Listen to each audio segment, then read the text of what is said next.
Grandpa was 97 years old when he passed away. He lived far from where his 3 children had settled.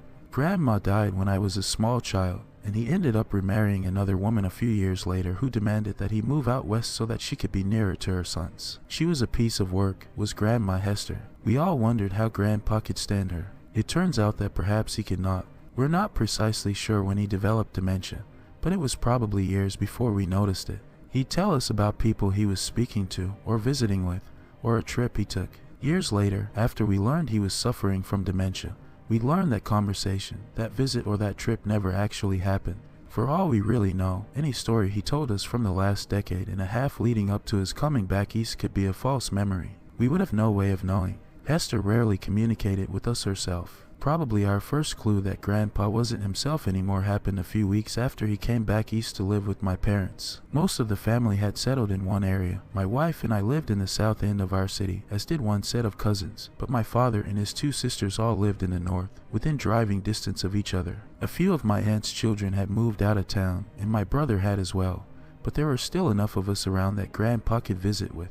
We would often have gatherings at my parents' house where Grandpa would either hold court with some story or would go to sleep. One afternoon, my daughter Bree, who was in her late teens at the time, came in from playing with my cousin's kids and sat down at the table where Grandpa had been napping. He suddenly woke and smiled at her. "Well, hello, Claudia," he said brightly. Claudia was my aunt, Dad's youngest sister. "I'm Bree, Grandpa," said my daughter. "No," said Grandpa, almost sounding offended. "You're my daughter, Claudia." Later that same month, he told my aunts and uncles the story of how he came out east after living with Hester got to be too much. "I prayed to the Lord," said Grandpa, "and the next thing I knew, Martin was there." Martin was my father. I remembered him driving out to the tiny, cold house on a hill in Colorado to get Grandpa. He had not come due to any divine intervention. He had come because Grandpa called him in the night and pleaded with him to come get him.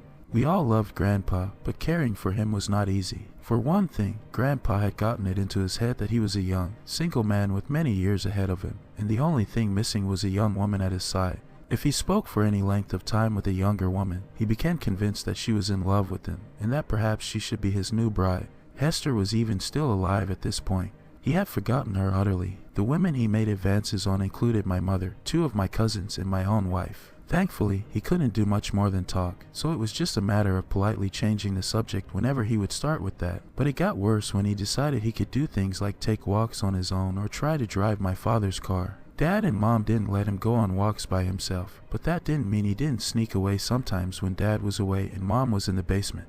He had to use a walker to get around and simply couldn't do stairs, but refused to admit this to anyone, including himself, leading to a lot of falls. He would also get confused as to where he was or where he lived. At times, during his walks, he would attempt to find the old family home that he raised my father and aunts in, despite it having been long gone since before I was born. Dad picked him up from a police station, where he had been taken after some patrol officers saw him wandering around, clearly lost. The time he tried to drive Dad's car was after that. He decided that the reason he got lost is because he had to walk. He managed to get the e-brake off and rolled right down the fairly steep incline outside my parents' house, crashing into a fence. The damage was minimal, but after that incident, my parents realized he needed to be in a full-time care facility. He got worse after that. My father visited him 3 times a week. I have no idea how often my aunts went, or if they even did. I tended to only go when there was a family gathering, and increasingly I began to realize that he had no clue who I was. He'd smile and greet me as though I was someone he had just met. He'd tell me about his children, describing them as little kids, and even going as far as to invent a friend who was looking after them while he was in this home with all these old people. Grandpa was 93 at the time. He was much older than many of the others who lived there, but somehow they were the old people while he was not. But when I say he got worse, I mean he changed. The false memories, the refusal to acknowledge that he was elderly, the attempts to chat up ladies, and inability to remember that his children were grown and that he had grandchildren and great-grandchildren had been a part of who he was for years, ever since his early 82nds. But he had never been violent before. That changed one night when Dad was called to come to the facility quickly. Grandpa had wandered into the wrong room and had come out screaming, raising his walker up in the air and slamming it into the ground, taking a few swings at people who tried to calm him down. He began accusing the staff of stealing his things. He was bellowing as loud as he could, "Give them back, give them back." I wasn't there for it, and I still have a hard time picturing it. Grandpa barely raised his voice above normal volume during the last decade of his life, except to laugh. When Dad got there, they had gotten him into his room, and he was somewhat appeased. Somewhat. He had a can of Ensure in a tube sock, and almost hit my father in the head with it when he came in. He apologized, and said he had been waiting for the thief to come back. A man who'd steal from me just as soon kill me, he explained.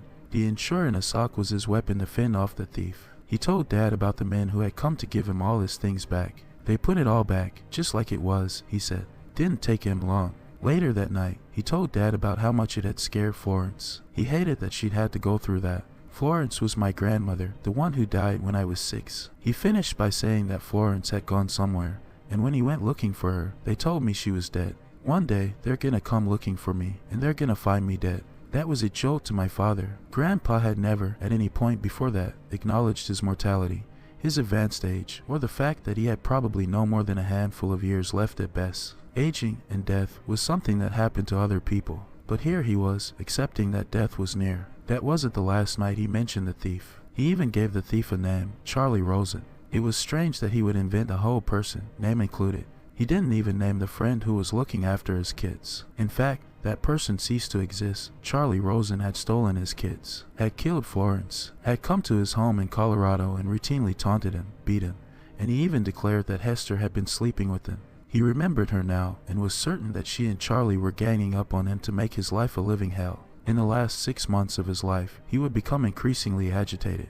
Dad could not have a single visit wherein Grandpa would not mention Charlie, and then the violence started up again. In one visit, Grandpa accused Dad of being Charlie and attacked him. After that, Dad's visits dropped to once a week, and he didn't stay long. Once, I went with him. It was the last time I saw my grandfather alive, and I will never forget it. Charlie was here again today, Grandpa told us as soon as we arrived. He told me I couldn't leave this room anymore. He's trapped me here. Dad, this is where you live, my father tried to explain. See, here's a picture of Mother. Why would Charlie let you keep that? He killed your mother, you know, said Grandpa. Murdered her in her sleep. Mother had an aneurysm, said Dad. You and I decided together to unplug the machine. She died in her sleep, but no one killed her. No, it was Charlie. Grandpa's voice was not agitated. It was solid, like he knew for a fact what he was saying. He poisoned her, made something go wrong in her head. I didn't know it then, but I realized it later, after he introduced me to Hester, conned me into marrying her. He's my personal demon, that Charlie. Dad finally had had enough. There is no Charlie, he said, nearly shouting. You aren't supposed to correct people who have dementia. It just confuses them more and makes them upset. But my father forgot this in that moment. Charlie is someone you made up. Mother died naturally. You met Hester at a coffee shop years after Mother died.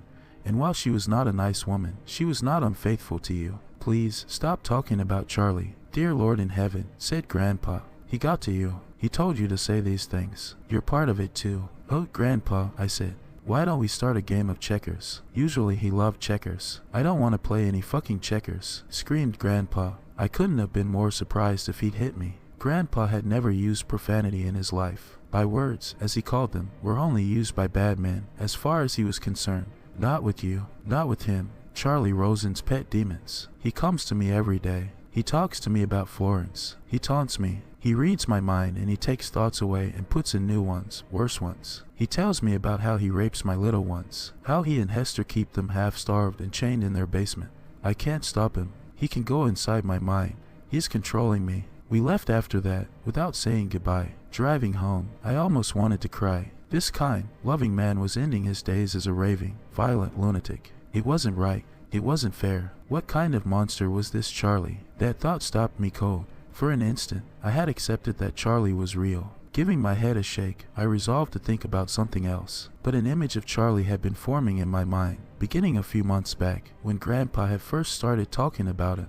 I only now realized that when Grandpa spoke of this demonic man, I was picturing him in my mind, and I could see him as clearly as I could memories of real people. I thought of the last time I had visited Grandpa in that tiny house in the mountains of Colorado, when I was a teenager, sitting at that little round table while Hester served us some of her inedible glob, and I would see a man standing in the corner of the kitchen, watching us eat.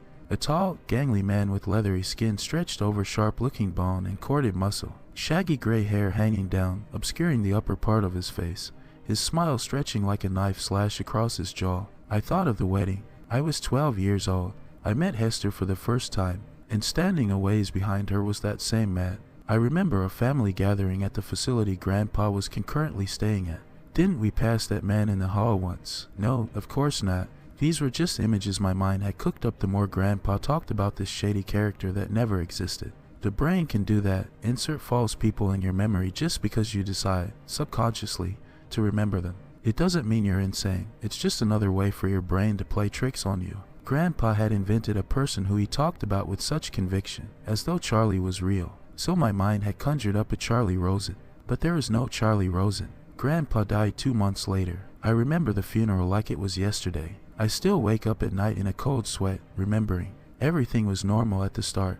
My parents, my aunts and uncles, my wife and I, and our children, my brother and his wife, and their son, my cousins, their spouses and their children. We all gathered under the same roof for the first time in years. No one was missing. No one was out of town and couldn't make it. 2 of my cousins I hadn't seen since they were children.